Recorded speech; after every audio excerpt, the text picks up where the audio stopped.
두 페이지 있는데 시간이 다 가네. 자, 차 한잔 시킨 하셨어요? 자, 질문이 많으신 것 같은데, 네, 질문 먼저 하시죠. 뭐, 어떤 게 궁금하십니까?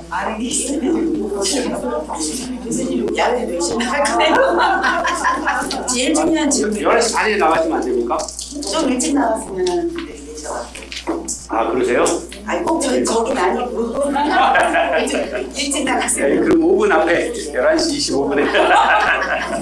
괜히 얘기했네. 항상 없이 얘기하면 5분씩 줄어. 11시에 나오면 안 될까요? 아우, 그 11시 20분에 가시죠. 네.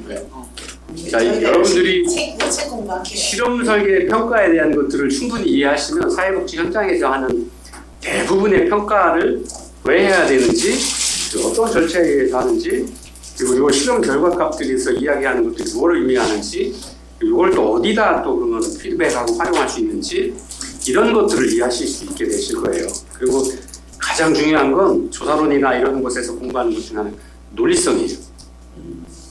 원인이 뭐고 결과가 뭐고, 중간에 뭐 외생이든 뭐 매개 변수든 여러 가지 중간에 변수가 생길 수 있고, 이 변수를 사람이기 때문에 통제 변수라고 하는 것들도 있죠. 이런 것들을 그럼 우리가 프로그램을 진행하는 과정에서 어떻게 적용해 나갈 거냐, 그리고 또는 어떻게 긍정적인 방향으로 이끌어 갈 거냐 하는 게 아셔야 여러분들이 만들어 나갈 수 있거든요. 근데 교수님 사실 이제 사회복지사를 네. 50세 이하를 뽑더라고요. 이렇게 막 하다 보면. 그러니까 이게 제가 직접적으로 저는 평가를 받는 입장이다 보니까 네. 받는 입장이면 이 사람들이 이렇게 평가를 하려나 이런 생각으로 이제 접근을 하는데 사실 머릿속에 잘 안 들어요. 내가 이걸 하지가 않고.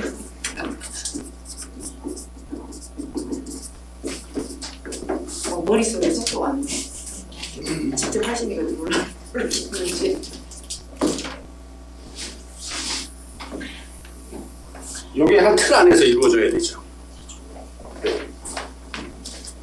자, 아까 다시 한번 정리해서 말씀드리면 원인과 결과예요. 인과관계를 어떻게 증명할 거냐 하는 거예요. 평가는.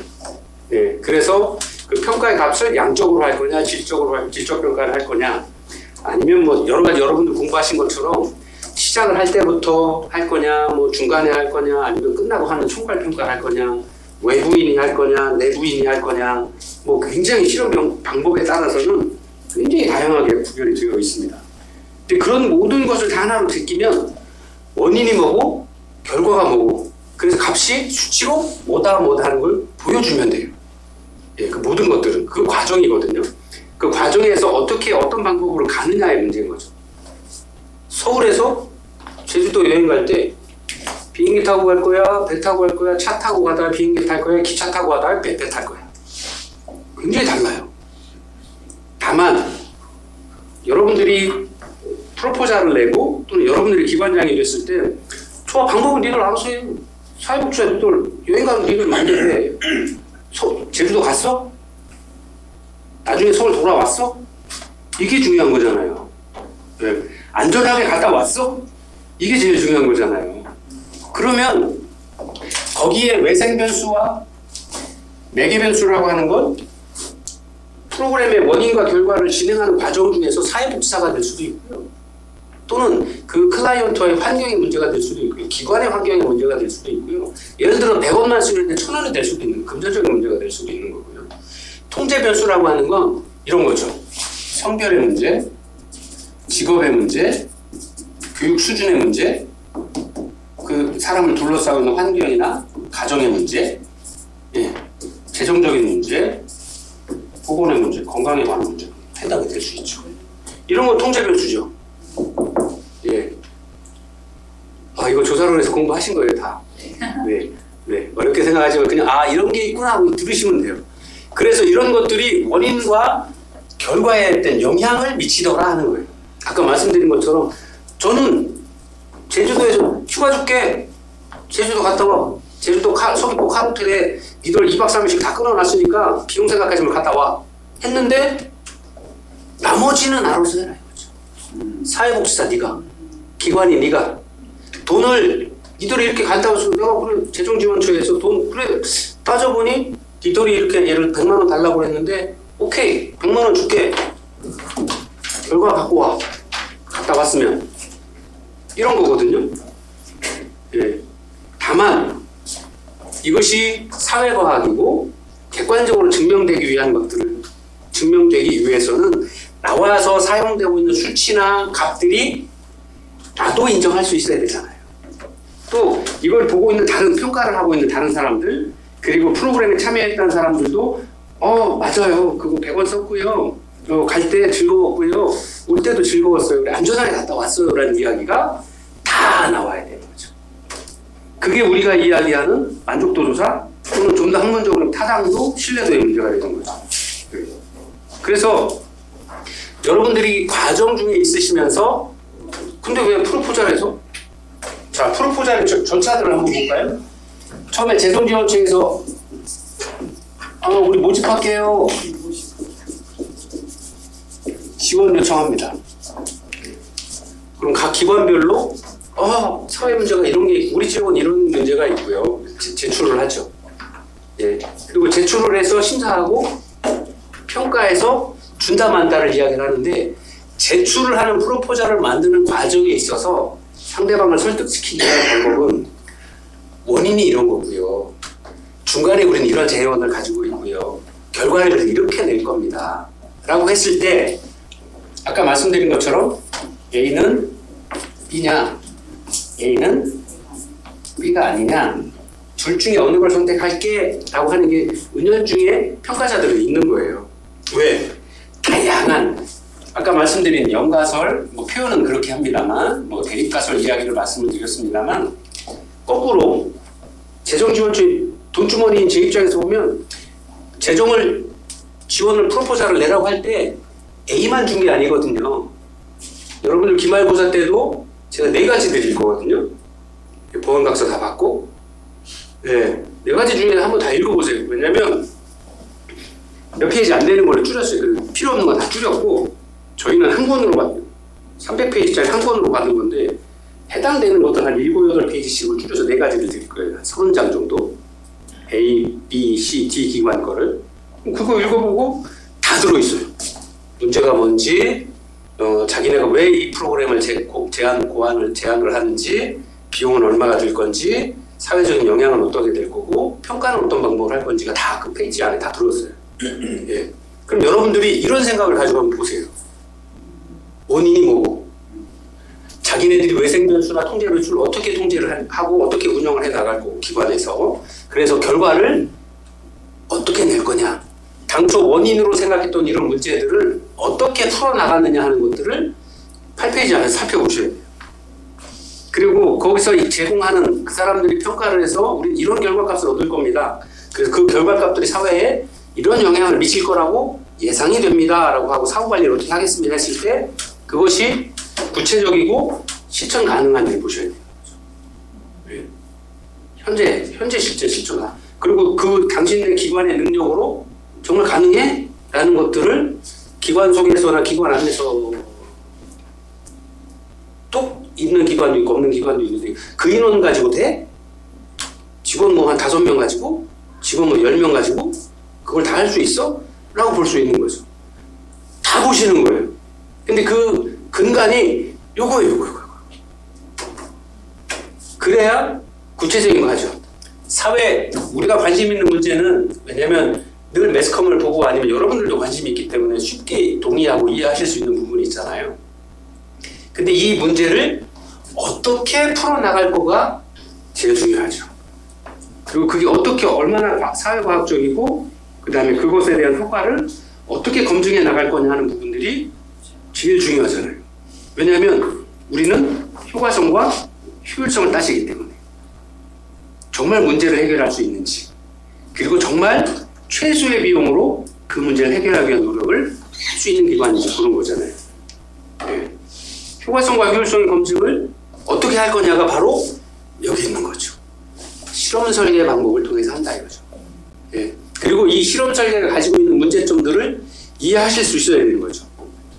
예. 아까 말씀드린 근본적으로 적용하기 어려운 문제가 있습니다.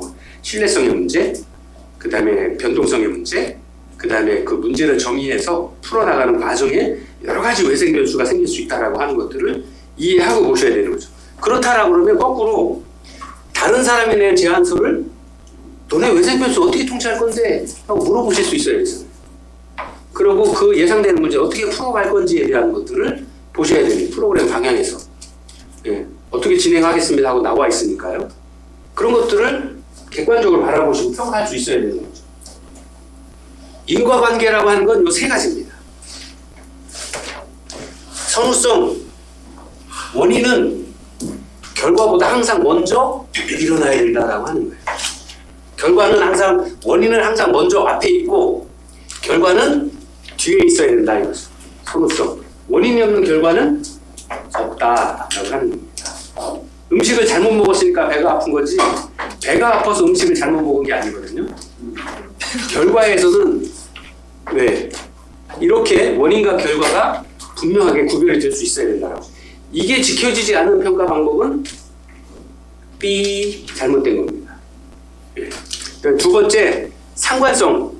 서로 연관돼 있어야 된다라고 하는, 서로 관련이 있어야 된다라고 하는 겁니다. 원인과 결과는 먼저 일어나야 되지만 이것이 결과에 영향을 미쳐야 된다라고 하는 거예요. 원인 때문에 결과가 생긴다라고 하는 것들이 연관돼 있어야 된다라고 하는 겁니다. 그 세 번째 마지막이 허위성이라고 하는 건데요. 원인과 결과는 거짓이 아니라 늘 상관되어 있어야 된다라고 하는 것과 동일한 이야기입니다. 그래서 원인이 바뀌면 결과도 바뀌어야죠. 이 세 가지 원칙이 지켜지지 않으면 실험 설계라고 할 수가 없습니다. 그리고 이런 것들은 아까 말씀드린 신뢰도에 대한 문제, 타당도에 대한 문제, 이런 것들과 긴밀하게 연관이 되어 있을 수밖에 없죠. 그래서 실제로는 이 비허위성의 문제 때문에 외생 변수나 매개 변수 이런 것들에 대한 것들을 영향을 최소화하기 위한 노력들을 해야 돼요.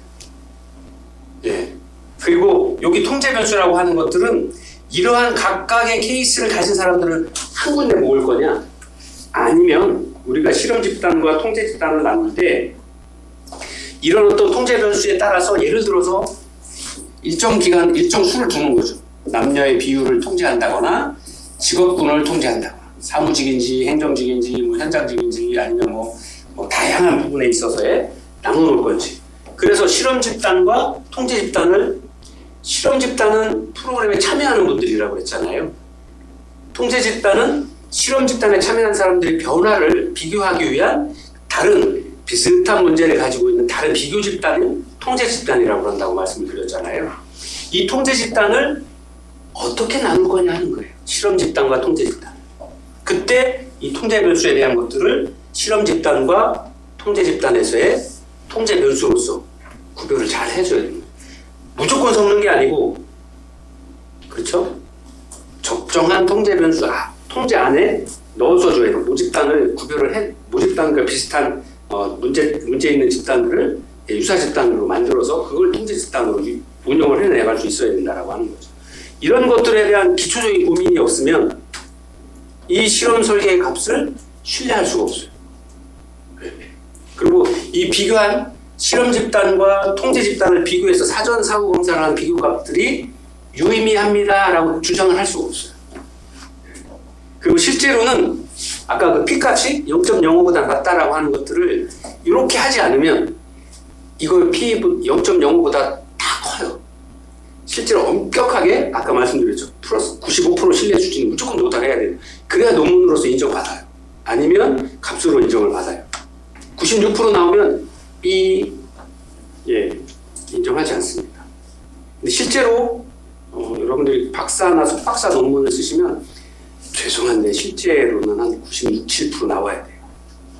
95% 나오면 그렇죠. 그래서 여러분들이 서베이 할 때 설문지를 만들 때도 그때도 한 학기 또 들으셔야죠. 설문지 조작적 조기를 어떻게 할 건지에 대해서. 그래서 아까도 제가 여담처럼 말씀드렸습니다만 지금 많이 하고 있는 발표되고 있는 통계조사의 내용들 다 공개하니까 한번 받아보세요. 공개하거든요. 선관위 아니면 KBS 이런 데서 다 보여요. 질문지 내용까지 다 나와요. 그럼 질문지 내용들 하나 펴서 다운받아서 한번 봐보세요. 그리고 그걸 제가 평가자의 입장에서 내가 어떤 설문조사를 한다라고 했을 때 한번 보세요. 다른 것들은 다 의미 좀 하는데 이쪽에 연관된 것들은 야 이건 초등학생 수준 초등학생 애들 이야기하는 것도 아니고 분명하게 나왔어요. 그러니까 실제로는 자기네들 플러스 마이너스 95% 신뢰 수준 95%에 플러스 마이너스 몇 프로에서 누가 1등 누가 2등 얘기하지만 죄송한데 그 안에 내용들을 보면 이야 여러분들이 논문을 쓰거나 그러면 실제로는 그 내용들 그 다음에 질문지 내용까지도 다 지도 교수한테 다 슈퍼비전 받으시거든요. 아마 그분들은 온통 빨간색밖에 안 나요. 저거 빨간색으로 펜으로 싹 써주시거든요. 저희 그 여학생들 엄청 그렇죠. 1시간 잡혀갖고 엉엉 물다 나와요. 내가 이걸 혼날라고 지금 요새는 그렇게 하지도 않지만 교수님들이 굉장히 하죠. 자, 실험 설계 요소에 있어서 첫 번째 실험 집단과 통제 집단으로 나눠줘야 됩니다. 자, 아까 말씀드렸죠. 실험 집단은 이렇게 깔때기로 만들어서 이렇게 일반 모집단인 거죠. 예를 들어서 천안시민 중간에 그 중에서 65세 이상 노인 어르신 그러면 천안시민 70만 예를 들어 노인 인구 20%라고 그러면 15만 그 중에서 노인성 치매를 앓고 계신 어르신 문제 있는 치매인 이 중에서 15만 중에서 예를 들어서 만 분 정도 자 그 중에서 우리 프로그램에 참여한 치매성을 잃어서 진압력을 완전히 잃으신 분들 그러면 예를 들어서 100명, 100분 자 그럼 이분들을 위해서 사회성 향상, 가정 내에서의 어떤 일상생활을 ADL이나 IDA를 좀 향상시키기 위한 웨어러블 프로그램을 이용한 ADL 향상 프로그램 진행하겠습니다 하는 거죠. 그러면 이분들이 실험 집단이 100분이 실험 집단이 되는 거죠. 그리고 이러한 비슷한 문제를 가지고 계신 다른 분들 예를 들어 100분이 되면 좋겠지만 안 되면 한 50분이라도 이분은 실험 집단 다른 어떤 모집단은 통제 집단이라고 불러서 하는 겁니다. 그래서 이렇게 실험 집단과 통제 집단을 나눠야 되는 거고요. 이렇게 100분을 모으는데 제일 중요한 거 난선화돼야 됩니다. 랜덤하게 뽑아야 되는 거죠. 예를 들어 나와 가까운 저 천안시 노인 나가는 저분하고 친해. 저분 또 우리 옆집 사시는 할아버지 우리 엄마 친구 이렇게 해서 뽑으면 안 된다는 거죠. 난선화서 그래서 보통 천안시 노인 인구 이렇게 다 받아서 번호를 다 매겨놓고 그 중에서 임의로 뽑는 거예요. 난수표 여러분 아세요? 난수표 그냥 무작위로 써 있는 거예요. 번호가 이런 표에. 그래갖고 거기서 그냥 막 찍는 거예요. 요즘에 이제 컴퓨터로 무작위로 복권 돌리듯이 막 돌려버리죠. 그렇게 하는 걸 복권 번호 뽑는 게 난수표입니다. 난선화입니다. 복권 예를 들어서 수백만 장 팔렸어도 누가 1등 되는지 모르잖아요. 그런 게 이제 난선화라고 하는 겁니다. 근데 그게 안 되면 간혹 선택적 편의를 한다라고 하는 것들이 아까 말씀드린 저분 나랑 친해. 나랑 프로그램 하느라고 몇 번 뵀어. 우리 엄마 친구야. 우리 옆집 사시고 우리 친구 어머니죠. 해서 뽑으면 자기가 하고 싶은 대로 하는 거여서 선택적 편의라고 하는 바이어스라고 하는 건 편향이거든요. 한쪽으로 쏠린 거예요. 이렇게 되면 안 된다라고 하는 거죠. 그러면 이런 어떤 실험 집단과 통제 집단에서의 객관적인 데이터를 얻기가 너무 어렵다라고 하는 거예요. 그래서 난선화를 하기 어려울 때는 매칭이라고 하는 거거든요. 묶어주는 거죠. 비슷한 문제를 가지신 예를 들어 A 기관, B 기관, C 기관에서 추천해 주세요. 묶어요. 난선으로 하면 실험 설계에 있어서의 실험 설계입니다. 난선화는. 매칭은 우리가 보통 준실험 집단이다 이렇게 준실험 설계라고 이야기를 해요. 예, 실험과 비슷하게 하지만 실험 설계와는 다르다. 왜? 편의가 있기 때문에. 편향이 있기 때문에. 자, 그 다음에 아예 실험 집단만 있고 통제 집단이 없을 수도 있어요. 이런 경우죠. 예를 들어서 노숙인들에 대한 어떤 프로그램을 제공을 하려고 하는 경우, 또는 뭐 성폭력, 가족폭력 피해자들을 위한 어떤 프로그램을 제공할 때 죄송한데 유사 집단을 찾을래야 찾을 수가 없어요. 그렇죠? 그리고 굉장히 조심스러운 부분이어서 그걸 또 대놓고 얘기하면 또 개인정보나 또 오히려 그분들한테 2차적인 피해를 줄 수 있기 때문에 그렇게 하지도 않죠. 왜냐하면 윤리적인 문제가 생길 수 있기 때문에. 그래서 그런 경우에는 통제 집단을 구할래야 구할 수가 없어요. 그러면 그때는 통제 집단 없이 현재 있는 상황들을 그냥 사전 검사를 하고 사전선으로 보고 실험을 집단 프로그램을 진행을 해요. 그러면 그런 거는 뭐라고 그래요? 내적 타당도가 낮기는 한데 이런 것들은 아까는 실험 설계, 준실험 설계, 사전 실험 설계 이렇게 이야기를 합니다. 그래서 실험 설계도 여러 가지 방법으로 실험을 합니다. 상황에 따라서, 대상에 따라서. 그게 잘못됐다고 할 수는 없죠. 아까처럼 뭐 그런 어떤 특이한 케이스의 분들은 인구 구성수도 작고 그분들에 대한 것들을 윤리적인 문제나 다른 문제들 때문에 대놓고 뭘 하기는 굉장히 어려운 케이스들이 많죠. 그것 말고도 굉장히 다양한 어떤 사례들이 많거든요.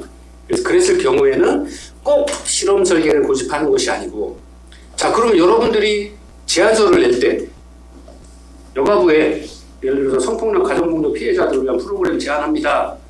공모합니다. 내셔야 될 거 아니에요. 예. 그러면 프로그램을 어떻게 진행을 한다라고 할 때 평가에 대한 고민을 하고 프로그램을 설계를 하셔야 되는 거죠. 목적은 어떻게 정하고 하위 목표는 어떻게 정하고 그 다음에 실제 프로그램을 진행하는 방법은 어떻게 해야 될 거고 그다음에 그 평가의 방법을 어떻게 할 건가에 대한 부분들을 실제로는 내가 평가자의 마음을 가지고 프로그램도 만들고 진행을 할 수 있어요. 그러니까 이게 프로포절이라고 하는 게 그냥 단순히 하나하나 문제 제기하고 기관 소개하고 문제에 대해서 다른 어떤 지난 역사적인 공부들을 결과서는 어땠는지 조사해서 그냥 그거 쭉 쓰고 우리는 어떤 거 할 거예요 쓰고 하는 것이 아니라 연결되어 있어서 프로그램이 진행이 되면서 프로그램도 진행을 하고 평가도 하고 사전검사도 하고 설문조사도 할 수 있는 부분들을 계속 고민하면서 같이 써야 돼요. 그래야 사업계획서가 정확히 돼요. 그리고 실제로 실천 가능한 사업계획서가 돼요. 네. 여러분들한테 드릴 올해 초에 이제 제가 도에 가서 평가를 했던 부분들인데요. 한번 보시면 그 중에 좀 잘 된 거라고 뽑아오긴 했는데도 아마 이제 하실 말씀들이 많으실 거예요. 그 중에서도 하나를 뽑으셔야 돼요. 예. 최선을 뽑을 수는 없죠, 항상. 최선이 있으면 뽑으면 되는데 내 마음에 드는 최선은 거의 없더라고요. 예. 그렇다고 해서 저희 기관이 만든 게 최선인데 또 그것도 아니에요. 그래서 어쨌든 현실에 맞도록 차선을 찾아야 되는데 그 차선을 찾는 고민을 여러분들 좀 한번 해보셨으면 좋겠어요.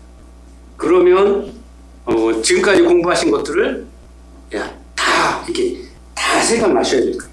그리고 필요하면 좀 찾아보시고 이해가 안 되는 부분들은 교재에 있거나 뭐 다 있으니까요. 뭐 찾아보시면서 그렇게 하시면 아마 여러분들 내 거 되는 거죠 다. 예. 굳이 이렇게 설명은 할 수 없지만 읽었을 때 이건 뭘 실험 설계 방법이구나 아니면 그냥 유사 실험인데 준실험 설계인데 왜 이렇게 했지? 이런 문제 이렇게 하면 안 되는데 결과값을 정확히 내야 되는데 실험 집단을 어떻게 만들었고 통제 집단은 왜 이렇게 만들었지? 원인이 뭔데 결과를 왜 이렇게 됐지? 아실 수 있죠. 네. 네. 근데 그게 굉장히 중요한 거거든요. 그래서 저희가 프로포절을 한다라고 하는 거 단순히 글을 말씀드렸잖아요. 챗피티한테 물어보면 그냥 쫙 나온다니까요. 여러분들이 평가에 대한 부분들, 그 다음에 실험 설계, 사회복지 현장에서 쓰이고 있는 실험 설계에 관한 부분들을 이해를 하면 챗GPT가 찾지 못하는 그런 것들을 나만의 눈으로 짚어내죠. 질문을 더 하실 수 있죠. 그거 다 좋아. 근데 평가 방법에서 이런 부분을 적용할 거니까 바꿔봐. 다시 제안해줘. 이거 수정해줘. 질문하실 수 있죠. 그러면 하루에 프로포잘, 깔끔한 프로포잘 10개도 만들어낼 수 있다니까요. 이걸 이해를 하시면. 근데 이걸 이해를 못 하시면 그냥 주는 대로 받아 쓰시는 거죠. 그리고 그렇고 그런 프로포잘을 내시는 거예요. 모든 기관에. 그러면 또 뭐라고 그러죠? 채택되기 어렵죠. 네. 평가하시는 분들이 다 공부하고 오셔서 현장의 경험들을 갖고 오셔서 평가를 하시기 때문에 저건 현장에서 할 수 없는데 저건 실험실에서 하는 거지. 현장에서 사람을 대상으로 이렇게 생각할 수밖에 없는 거죠. 그러면 어려워지죠. 네. 그래서 여러분들한테 그 제안서를 한번 보시면 그런 눈이 키워지실 거라고 봐요.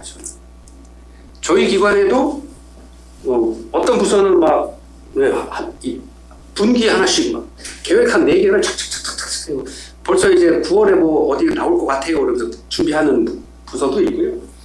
그냥 닥치면 하는 부서도 있고요. 뭐 1년에 하나도 못하는 부서도 있고 그래요. 예. 그건 정확하게 자기가 물론 관심도 있어야 되고 하지만 그런 부분들보다도 잘 모르면 좀 이렇게 물어봐 주기도 하고 다른 부서의 어떤 벤치마킹도 하고 저희는 왜 저렇게 선택이 되지 하는 것들을 조금 이렇게 관심을 가지고 보셔야 되는데 그렇지 않으셔서 아주 작은 차이. 막상 따져보면. 예. 그리고 사회복지에 관한 부분도 인문학에 관한 부분이 사람과 상대하는 어떤 이런 분야에 있어서는 이 실험 설계에 대한 것들을 이해를 하느냐 못하느냐 요즘에 이제 강조되고 있는 질적 평가에 대한 문제를 이해하고 못하느냐의 차이예요. 딱 그 두 가지. 요즘에 이제 점점 강조되는 게 질적 평가를 어떻게 할 거냐에 대한 질적 평가의 부분들을 좀 많이 고민을 하고 있죠. 근데 그것도 실제로는 어렵지 않아요. 뭐라고 그러죠? 양적 평가는 어떤 결과값들을 쌓아서 나누는 거죠. 근데 질적 평가는 결과값들을 쌓이는 건 아니지만 사람의 변화, 아니면 집단의 변화, 가족의 변화를 어떻게 알아낼 수 있을 거냐, 맥락을 어떻게 찾아낼 거냐 하는 거거든요. 그래서 그 방법들을 구체적으로 관찰을 할 거냐, 아니면 뭐 여러 가지 다른 어떤 그 방법을 통해서 얻어낼 거냐 하는 그런 차이만 잘 이해를 하시면 우리 기관에서 할 수 있는 다양한 능력들이 굉장히 많을 거란 말이죠. 그럼 그 능력들을 언제 그럼 가서 할 거냐, 어떻게 할 거냐만 잘 조절해 주시면 돼요. 근데 그러려고 하면 내가 실험 설계는 기본이 개념이 뭐고, 실험 집단이 뭐고, 통제 집단이 뭐고, 변수가 뭐고, 외전 변수가 뭐고, 통제 변수가 뭐고 이런 부분들을 P값이 뭐고, 신뢰도가 뭐고, 타당도가 뭔지에 대한 근본적인 이해를 하시면 보이죠. 그러고 나서 이제 다른 사람들은 어떻게 했나? 또 채택된 기관의 어떤 우수한 사례들은 뭔가? 사회복지 공동 모금에 가면요. 나눔과 꿈 사업 벌써 3년째, 4년째 되고 있는데 그동안 채택됐던 전국 기관의 사업 제안서가 다 공개돼요. 그걸 챗GPT가 다 공부했어요. 예. 그러니까 여러분이 굳이 그걸 쓰실 필요는 없어요. GPT를 나와 불러서 노동시키시면 돼요. 내일 아침까지 10개 뽑아. 그리고 그거 보시고 이건 실험 설계 방법이 아닌데 질적 연구 방법이 안 들어있는데 평가를 어떻게 할 거야? 평가 방법에 대해서 좀 더 상세하게 설명해. 그거 녹아있는 프로그램을 제안해. 하면 쫙 나와요. 보시고 이건 우리 기관에서 할 수 있는 실험인데 우리 인원이 적은데 더 적은 인원을 할 수 있는 거 봐봐. 뭐 조건들을 수시로 넣어주시는 거예요. 29,000 아니 제가 장사하는 사람 쓰시면 돼요. 그러면 사회복지사 1급 막 졸업한 대학원 졸업한 애들 10명 쓰시는 거예요. 돈 안 내고 29,900원. 그러니까 여러분들이 공부하셔야 될 건 이런 어떤 기본적인 개념들, 그다음에 그런 것들이 다른 것들과 첫 번째 배웠던 프로포잘을 왜 하는지, 프로그램이 뭔지, 서비스가 뭔지, 타당도가 뭔지, 신뢰도가 뭔지에 대한 연관성들을 이해를 하시고 그걸 어떻게 적재적소에서 풀어갈 건가에 대한 현장에서 어떻게 녹여낼 건가, 사람과의 관계에서 어떻게 활용할 건가를 고민하시면 돼요. 그건 기계가 못하니까요, 아직. 그걸 하시면 돼요. 단순히 이 글씨 이 다른 거 컨트롤 C, 컨트롤 V 하는 그런 게 아니라 왜 이렇게 되는지 그걸 이해하시려고 하는 근본적인 문제를 좀 고민해 보시면 훨씬 더 좋을 거예요. 자, 실시 실험 전리 비교인데요. 아까 말씀드린 사전, 사후에 대한 기초선을 바꿔주는 거. 뒤에 뭐 AB 실험 설계, AB 실험 설계 나오고 하는데요. 그게 이 기초선들을 조사해서 그 기초선들을 비교하는 거거든요. 보통 이렇게 그리죠. 이게 시간, 점수 해가지고 초창기 1차, 2차, 뭐 3차, 4차 계속 갈 수 있습니다. 보통 처음을 베이스라인을 만족도 조사에서 아니면 뭐 가족생활 만족도 조사 아니면 뭐 자존감 뭐 이런 거 할 때 처음에는 이렇게 이게 뭐 3, 4, 5, 6, 7, 8 이렇게 돼 있을 거고요. 처음에 돼서 이렇게 일주일 동안 조사했더니 이렇더라 이거예요. 프로그램을 개입이 한 거죠. 그 다음에 2차 조사를 해보니 이렇게 되더라. 이게 기초선인 거죠. 사전검사. 프로그램이 개입된 후에 사후검사. 시간을 좀 더 텀을 둬요. 야, 한 달 있다 다시 해보자. 다시 조사해요. 이렇게. 그러고 나서 다시 개입하고 다시 또 해보고. 자, 첫 번째 이거를 한 번만 한 걸 AB 검사. 사전, 사후. 단일 사례 실험 설계에서 AB 실험 설계라고 표시하죠.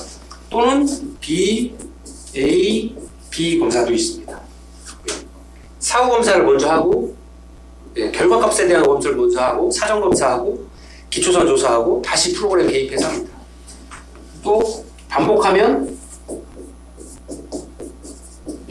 AB 검사 다 공부하신 거 계속 안 하시죠? 이제 이렇게 써놓으니까 사전 검사하고 이거죠. 사전 검사하고 개입하고 사후 검사하고 조금 쉬었다가 사전 검사하고 사후 검사하고 AB 실험 설계 이렇게 굉장히 다양한 방법으로 현장 여건에 맞춰서 합니다. 이런 것들은 대개의 경우 노숙인이나 뭐 특정한 사건이 있던 사람, 트라우마를 겪으신 분들은 지금 상황은 어떤지 그리고 이전에는 어땠는지 그 다음에 프로그램에 개입하고 프로그램을 개입하고 나서는 만족도나 이런 부분들 보통 그 화재나 순환사고를 당하신 분들은 굉장히 겉으로는 드러나지 않지만 심리적인 트라우마가 굉장히 크잖아요. 수돗물 물소리만 나도 깜짝 놀래요. 저기 지나가던 누가 담배 피는데 라이터 한번 켜도 깜짝 놀래요.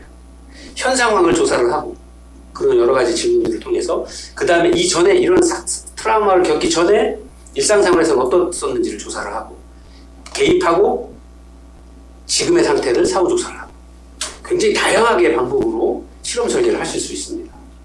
근데 그게 아까 말씀드린 원인과 조사를 따졌을 때 통제 변수와 외생 변수 이런 것들을 어떻게 적절히 활용할 거냐 하는 부분들은 매번 다를 수밖에 없어요.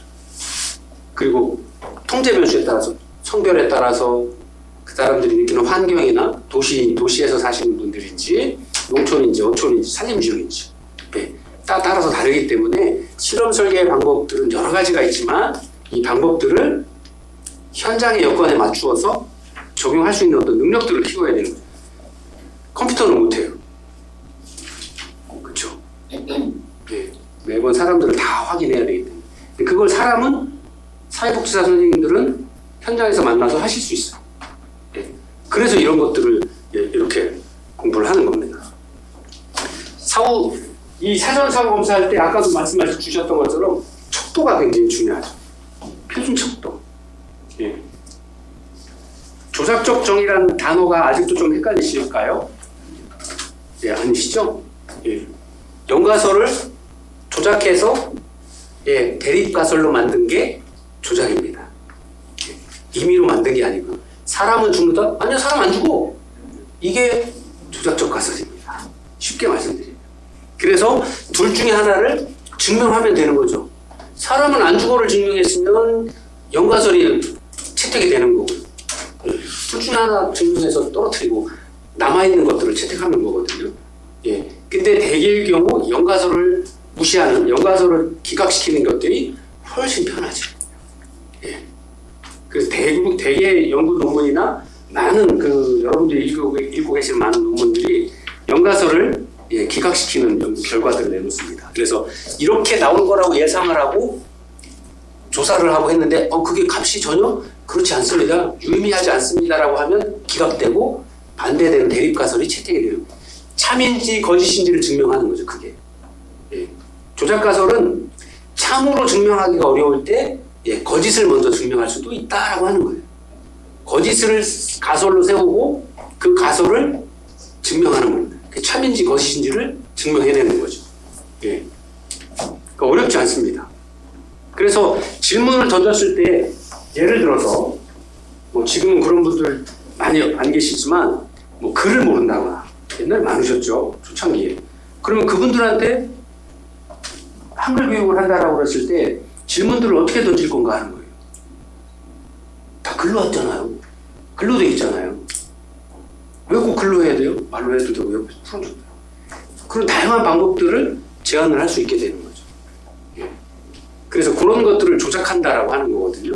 그런 것들은 현장 여건에 맞추어서, 상황에 맞춰서, 대상에 맞춰서 다양한 통제 변수 하에서 유연하게 그런 것들은 사람밖에 할 수 없죠. 기계는 반복되는 일, 똑같은 일만 잘합니다. 학습된 데이터 안에서만. 그걸 잘 활용하시면 됩니다. 실험 설계에서의 마지막 요소는 개입입니다. 즉 여기서도 설명드렸습니다만 뭐 이건 중간에 두고 이렇게 개입은 프로그램이나 서비스인 거죠.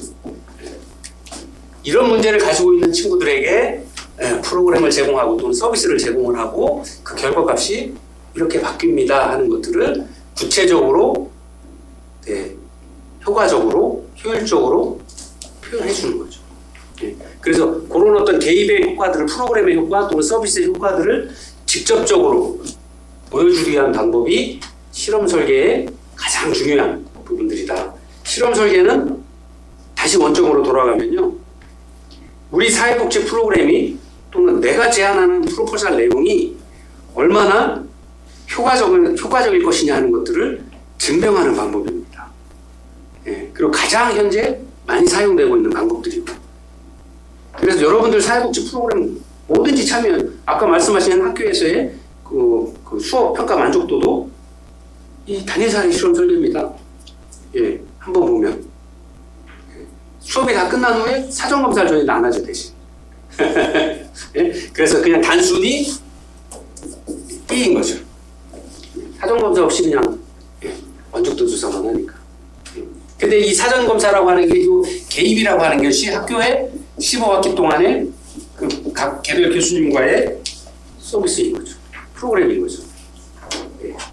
그래서 그거에 대한 결과들을 내주고 나중에 학교에서 이거를 각 개별 교수님한테 피드백을 해주고. 그래서 그러면 교수님들도 뭐 어떤 컴플레인이 있으면 그거에 맞춰서 바꾸고 아니면 교관도 바꾸고 자기 교수법도 바꾸고 하는 거죠. 할 수 있게 되는 거죠. 굉장히 중요합니다. 그래서 하시고 싶은 말씀 있으시면 다 하셔야 돼요. 자, 그리고 이 개입 프로그램을 만들고 할 때 제일 중요한 거 실험 집단과 통제 집단을 어떻게 구할 거냐, 어떻게 구분할 거냐. 아까 말씀드린 난선화돼야 되는 거죠. 가장 좋은 거고요. 그게 오리지널 실험 설계고요. 난선화가 안 돼서 매칭한다. 비슷한 사람들끼리 묶어놓는다. 준실험 설계. 그리고 도저히 그렇게 할 수 없어 대상이 유사 실험 설계라고도 합니다. 그럴 수 있는 케이스들이 있다라고 아까 말씀을 좀 드렸죠. 자, 그럼 실험 설계를 이제 진행을 하게 되는 건데요. 자, 여기까지만 하겠습니다. 실험 설계는 인과관계를 증명하는 거예요. 그래서 보통 실험 설계에서 인과관계는 사전, 사후 검사 결과를 가지고 증명한다. 그리고 그 값은 P는 항상 0.05보다 낮아야 된다. 5%는 허용하지만 5%를 넘어가는 예외가 생기면 B 기각됩니다. 그럼 그 실험은 다시 하셔야 됩니다. 그래서 그런 부분들만 잘 이해를 하시면 앞으로 여러분들이 쓰시는 제안서나 이런 부분들, 그 다음에 다음 주 정도에 제가 다 그 공유를 같이 하려고 하거든요. 다음 주가 벌써 12주인가요? 11주인가요? 오늘 10주인가요? 오늘 다다음 주까지 하도 되겠네요. 예. 그래서 좀 여유를 가지시고 다른 기관에서 한 제안서들도 한번 좀 보시고 우리가 그동안 공부할 때 했던 뭐 실험 설계를 하는지 목적은 잘 정하고 하위 목표들은 잘 정하고 예산에 대한 부분들은 어떻게 세우는지 그것이 적정한 건지 이런 것들을 한번 하나씩 살펴보시고 기말고사 때 답으로 제출하시면 될 것 같습니다. 자, 오늘 긴 시간 수고 많으셨고요. 혹시 실험 설계와 관련돼서 궁금하시거나 질문사항 뭐 있으신가요? 고생들 하셨습니다. 다음 주에 또 고가 모시기로 하겠습니다. 그렇습니다.